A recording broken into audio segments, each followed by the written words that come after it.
Okay, so hey y'all. So we're back with another video. Hi. All right, move your hands. Okay. Come, you have to move the chair. I closer.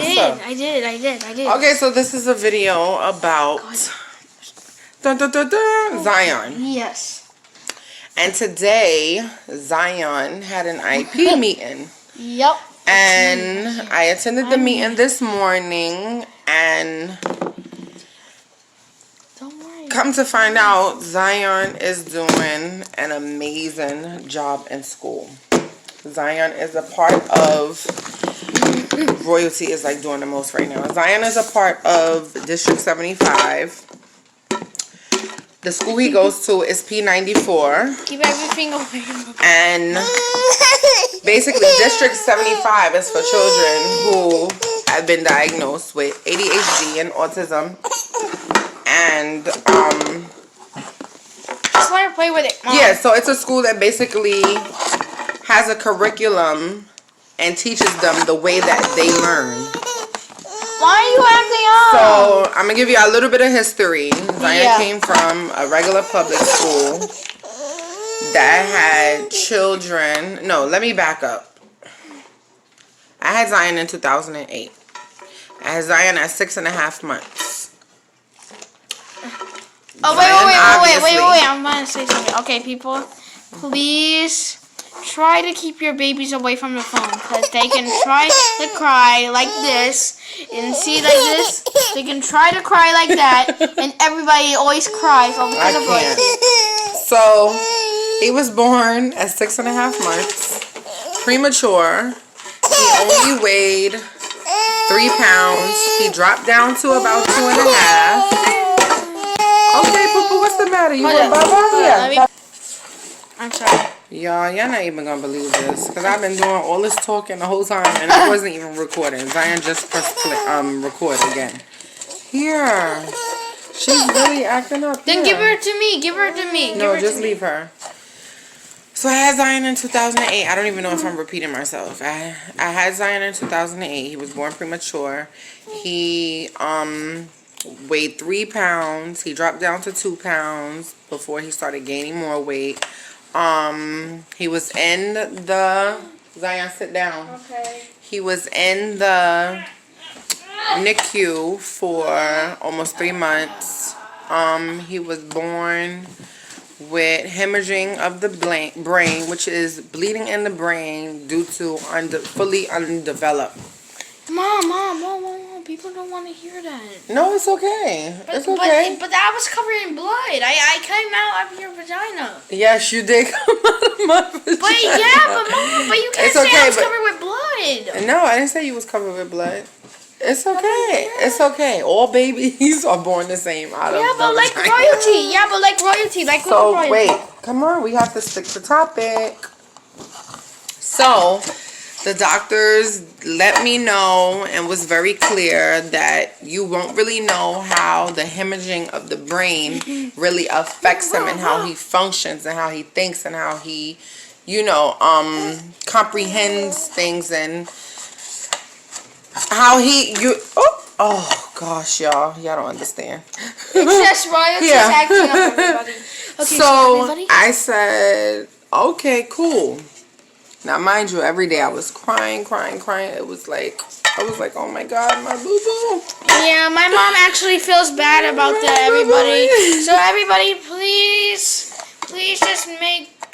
just make good contact with my mom. Call her if you like her YouTube channels, and just call her if you like them, okay? So subscribe to that like button. Thank you. So then afterwards, when Zion was able to come home,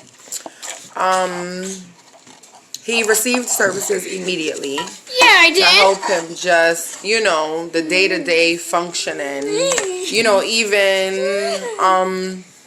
hand movement, holding stuff. It took him a while to really be full functioning.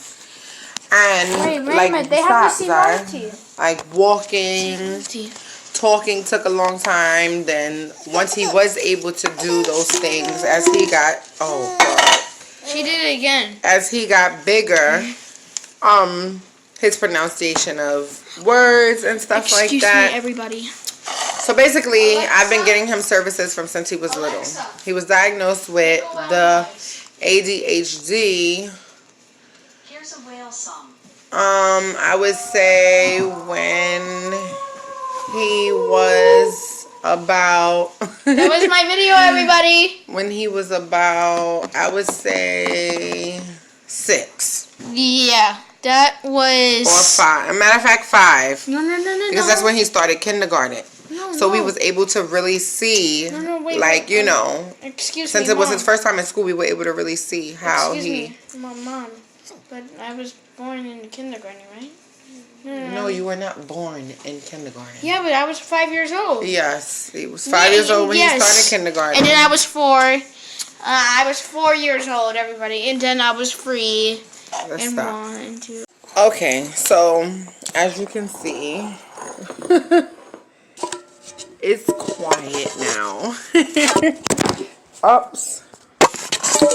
It's quiet, and that is because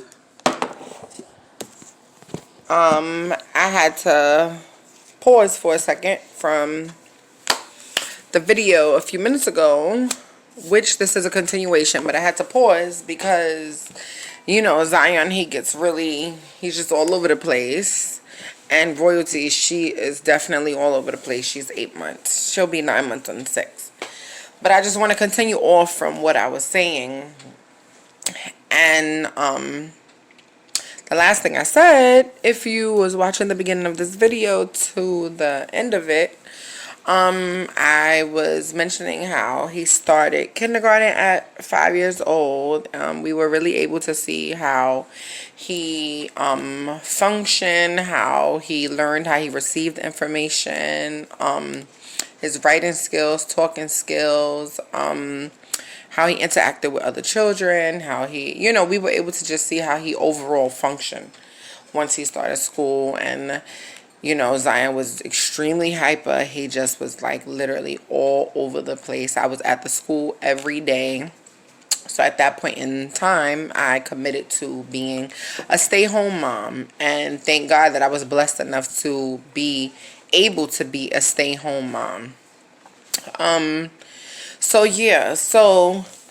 I was at the school mostly every day, volunteering and stuff like that. And before he actually did go to kindergarten, I did actually put him in a Head Start just so he can get the feel of being with other children before he even transitioned into kindergarten and just going straight into school. Because sometimes, kids are home with us every single day and they're not really amongst other children if you're not taking them places to interact with kids, and then they go from home and just starting school immediately and they're like, what's happening? The transition is hard for them. So, but transitioning for Zion was really easy. But once Zion was born and we started getting services, from the time that he was seeing his neurologist, because he had to see a neurologist due to the hemorrhaging of the brain, to make sure that it wasn't increasing. So when a child is born with hemorrhaging of the brain, there's nothing that they can do about it. There's 4 stages. The 4th stage is the worst stage. There's nothing they can do about it until it reaches the 4th stage. So Zion was between a 2 and a 3. It never increased. It never decreased. It stayed right there for a while until it just dissolved on its own. But that's really, really crazy to me when I think about it, because you're just like, well, is it something that we could catch right away before it even gets to stage 4? And it's nothing that they can do. You just have to wait to see what happens. So, since he was young, he was consistently getting MRIs and they were monitoring it and, stuff like that. So once he got diagnosed, I don't want to make this a dragged out long video. Once he got diagnosed and we knew what we were dealing with and what we were working with, all services that were offered to me, I took. The more help, the better. I realize that sometimes, you know, you have some parents, which is probably a natural thing, that maybe are in denial. You know, you do a lot of comparing your child to another child. That's why I say, you know, with the autism spectrum and ADHD and all of that, the spectrum is so long. Because you have some people who be like, oh, Zion is not on the spectrum. On Zion is not, you know, whatever. I say I could have a whole conversation with him, but speech may not be his delay or his problem. You know what I mean? So every child is different. With Zion, it's all about his cognitive thinking and how he thinks and how he solves his problems within his schoolwork and how he does things. Every child struggles with something different. Some is more severe than others, but they all are a blessing. So he was getting all his services. I realized that Zion was in a school where once he started kindergarten, they were really catering to his needs. As he was going, once he got to, like, I would say between, I'm going to say 4th grade. Once he got to 4th grade, it got more difficult. And it got more difficult because he got hyper. You know, he was hyper. The work wasn't on the level where he could understand it for him. He no longer was receiving a para. I had took the para away because you have an IEP meeting once a year where you can, you know, make changes, speak on your concerns, and, you know, stuff like that. So I decided to take the para away because I was becoming very codependent on this para. And I was just like, I want to see what he's capable of doing independently on his own without having to depend on somebody to all constantly direct him. Because in life, you're not going to constantly be able to be directed. Nobody's going to hold your hand. So I took the para away, so I saw that he was having some challenges because he was used to having a para. But as the time went on, he was getting a little better, but I could tell that he still needed a little bit more direction. And because he was in a classroom where, I believe it was 12 to 1, I don't remember, but basically the classroom was crowded. The classroom was like maybe 32 kids, and that's too many kids. That's too many kids for him. And he couldn't focus, he couldn't concentrate, constantly distracted. And because he's not understanding the work and what exactly they're doing, you know, he's in his own little world. He's drawing or, you know, doing whatever makes Zion happy. And I felt like there was a point in time where I had put him on medicine when he got into 1st grade. 1st, 2nd, 3rd grade. I put him on medicine.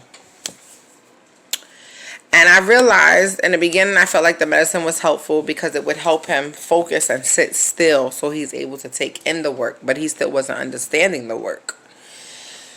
So, of course, those teachers felt like, oh, you know, it's easier to deal with him when he's on the medicine because you're not like Zion. You're not mentioning his name 100 times. Okay. So I decided to take him off the medicine because I started noticing things like he just wanted to be to himself all the time. He wasn't friendly. He was quiet. He wasn't as expressive as I know his personality to be. He just wasn't himself. So I was like, I have to take him off of this. And his neurologist was like, listen, you're his mom. Whatever you choose to do, whatever you feel is best for him is what we do. That's it. If you're not comfortable with it no more, then we take him off. So I took him off, and it was a hard situation because you want to, as a mother, as a parent in general, you want to make sure that you're always making the best decisions for your children. So I took him off the medicine. So now Zion's like all over the place, and he's extra hyper, and you know, he's over here, he's over there, and it's constantly, the school was calling me every day. And I had a meeting with them, and I said, you guys know what Zion comes with. Why are y'all calling me every day?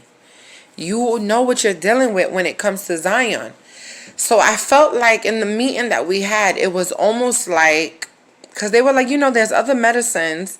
So it's almost like they wanted me to, they were telling me in but so many words, he can't be taught and he won't really be able to function in school unless he's on medicine. So I was sitting there like, really? That's how y'all really feel? I said, okay, no problem.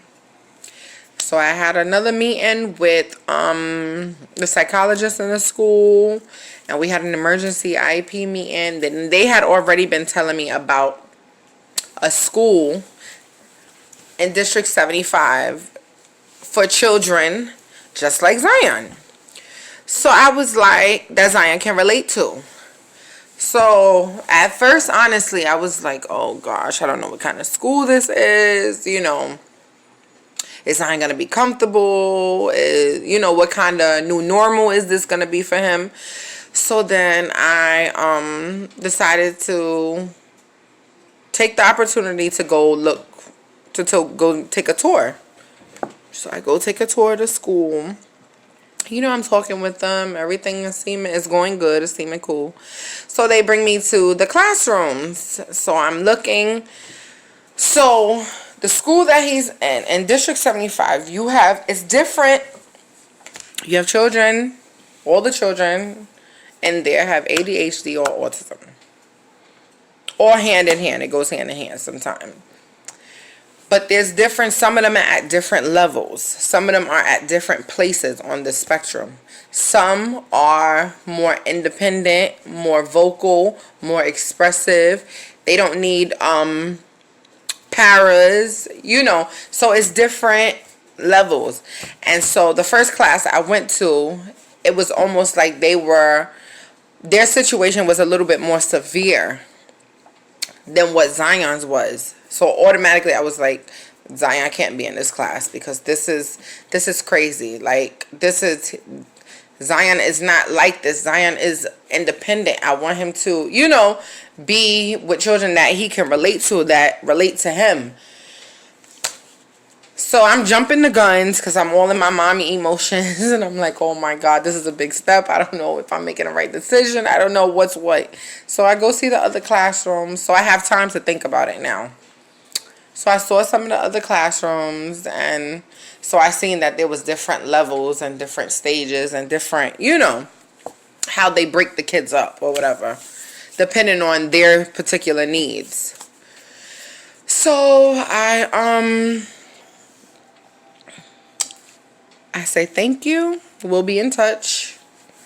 I go back to Zion's regular school and I'm speaking with the psychologist and I'm just like, I just don't know, It was really uncomfortable for me and I just don't feel, I feel like Zion is really independent and,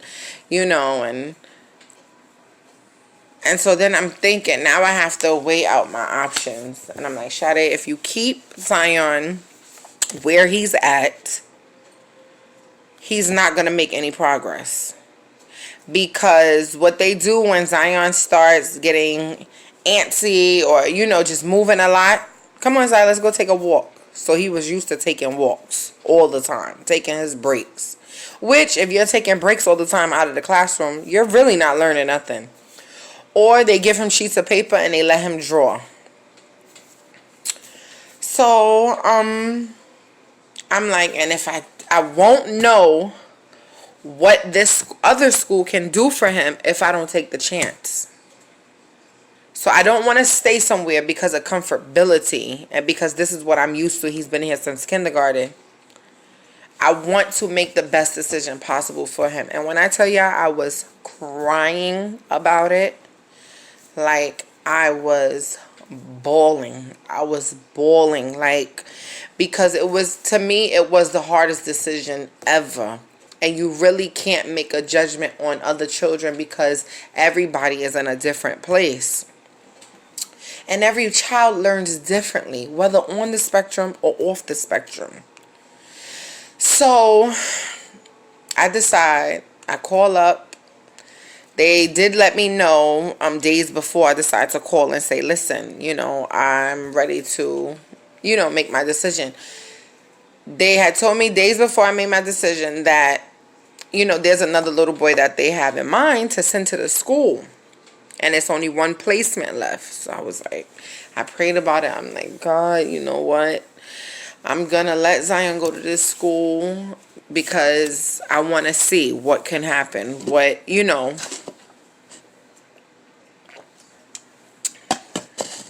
So I called them. I said, I thought it was actually going to be too late. I called. I was like, excuse me, I'm calling, you know, to find out whatever. Is the placement still open for Zion to be able to come? So they're like, yes, we have all of Zion's paperwork, whatever. All you need to bring is, you know, whatever it was that I needed to bring in. So I'm like, okay. So Zion started. This was in November, December. I did all of this. Zion started in, I believe. No, wait. Zion started in like March. He started in March. We did handle all of this like in January, February. And he started in March. And when Zion went in, he was a 4th grader. And how they work is, depending on whatever age you are, that's the grade that they put you in. Normally, he would have been in 5th grade. But because in kindergarten, I decided to leave Zion back one more year because he still needed the foundation of the basics. When he went in there, he was still like kind of like a baby toddler at 5 years old. So he wasn't really, you know, really doing much or to the best of his ability. But so he started in March, and you know, I was nervous, and I'm very hands-on with everything when it comes to Zion because I want to get the best for him. So, you know, he started his therapies, his speech and occupational and all of that stuff. And since I put my son in this school, I am so grateful. Y'all don't understand the weight. And any parent who has a child who's on a spectrum can understand what I'm saying. It takes a lot, and it's a big responsibility. It's a responsibility to take care of children, period. Some days are better than others. Some days are worse than others. It takes a lot of patience. It takes a lot of support. It takes a lot of, how would you say it? It takes a lot of self-care, because if I don't take care of myself mentally, then Zion will make me crazy. So it takes a lot. It takes a lot. But since I've put him in this school, Zion has done, how do you say it, 360, 160, 175, I don't know. But the turnaround was like, I'm so grateful. And I know, I look at my son, and just looking at him alone, I know God is real, because it took my son a long time to walk. It took my son a long time to talk. It took him, he's very particular about what he eats. And that's something that probably will be with him for a while. Like, everything with him has to do with texture, has to do with the feel of it, noises, and certain stuff like that. But he's so expressive. Who, what, where, when, why. He's so animated. His personality is just so big. He's so helpful. He's so caring, compassionate, respectful. Like, all the things that I would want him to be. And his journey into independence completely is like very close. And like, I'm just so proud of him. And I wanted to make this video, obviously, for the awareness of autism and ADHD and all of that. But also because today I had an IEP meeting, and they said Zion did amazing. He's doing amazing. Like, amazing. He has his little things about him that he has to work on, as far as, you know, over talking somebody, or just always wanting to say the answer, always wanting to, you know, having an answer when nobody asks him and just being patient with certain things. But other than that, like, they just were like, he is a great kid, and I'm just so proud of him, and I'm grateful because I couldn't have done it by myself. He's in good hands with teachers who genuinely care for him, genuinely have his best interests at heart, constantly push him to the best that he can do, his best self, constantly challenging him. Because if you're not challenged, you can't be great. You have to be challenged. You have to be tested. So, and I'm just really, really proud. And I just want to say, for parents, mothers, fathers, grandmothers, whoever, don't judge what you don't understand. And sometimes we're in the street and we see parents with kids who are struggling with their kid in that moment, or the kid may be loud and screaming, or we don't know what parents deal with. Some people deal with in their household. We don't know that child. So you have to have a little bit more compassion for people and understand, and teach your children about other children that may not relate to them. You have to teach them so that they know how to be compassionate and be helpful and be sharing, and not want to point the finger and tease, and not want to, and that's with all children. So, and please, we know our children best. We know if we see things that are not sitting right with us, are not sitting well, we notice everything.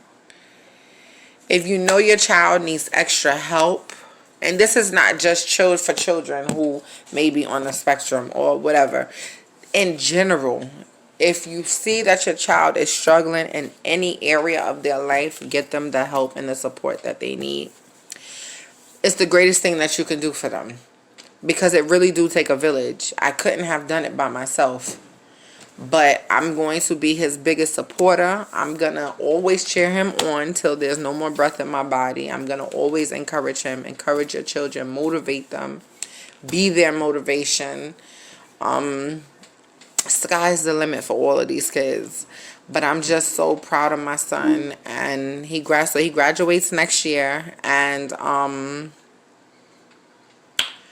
so this Christmas is going to be pretty good for him. I'm very, very proud of him. And so that's all that I wanted to say. And yeah, so that's about it. And each one teach one. Support one another.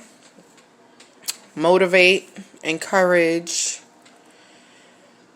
Rather than to talk about the person, ask them if there's any way that you can help them. Ask them if there's anything, any advice that they may have. Because people are so quick to point the finger. You can't do that.